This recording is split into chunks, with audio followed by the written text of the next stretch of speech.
One of these days I received one of these little messages in the phone, and there was a kind of a cartoon. There was a mobile phone in front of you, and the phone indicated, "You have 12 followers." And then the picture came out, and it was Jesus with his 12 disciples. You know? And this is mostly real this week, in which a lot of things are happening, and we cannot deny the drama within the intimate circle of Jesus. Because we know that there was a drama outside of that circle, the drama of the condemnation of Christ, the drama of his scourging, crowning of thorns, crucifixion, and so forth. But the drama that Christ underwent in his own Last Supper with his intimate disciples, we will really never get to.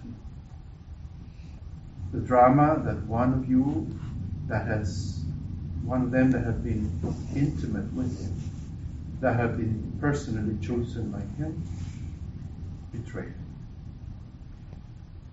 There's been a lot of writing about, what happened at the Last Supper, especially within these issues here.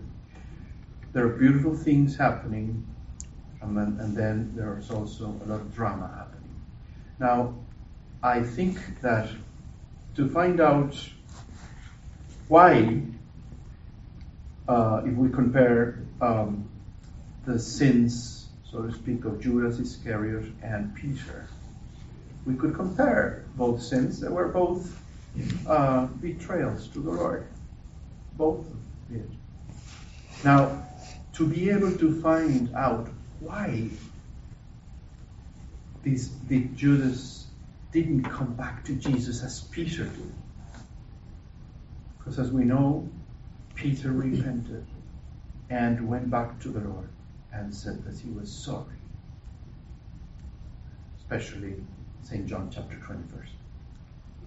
I think we can find the clue of this different attitude and different response to the Lord between Judas and Peter in what the Gospel of John describes as the disciple that Jesus loved. It says, the disciple that Jesus loved was reclining at Jesus' side. And a little farther, he says, when Peter asked him who it was. And he says that he actually reclined his head on the Master's chest. So this disciple was really close to Christ, was really intimate. And I would say that Peter was too. And maybe if Judas had been closer to the Lord, he would have known that the Lord was merciful and forgiving. So this Holy Week, we might have many things to do, but it would be good if we could stand before the Lord and ask him, Lord, I have been physically in your circle for many years, maybe since I was baptized, since I was born. Am I intimate to you so as to know you? Or I'm still distant from you? In the Gospel of John, when Judas criticizes that woman that anointed Jesus with that beautiful perfume, and that person was complaining that it was such an expensive perfume that they should have given it to the poor, whatever. John says that it was Judas actually who made that comment, and that he was a thief. That he used to take money from the bag, coming back. So that means that is telling us that Judas was really doing his own thing and not really following Christ in intimacy. while Peter, with all his mistakes, we had a beautiful retreat. We had a beautiful retreat yesterday with the Bishop of San Diego, and he was telling us that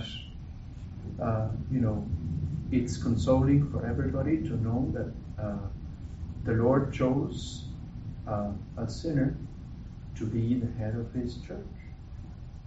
It is consoling because then we all know that we all have a chance to serve the Lord, because we're all limited and sinners. But what Peter had in his heart was the fact that the Lord, the Messiah, the Son of the living God, was a merciful God.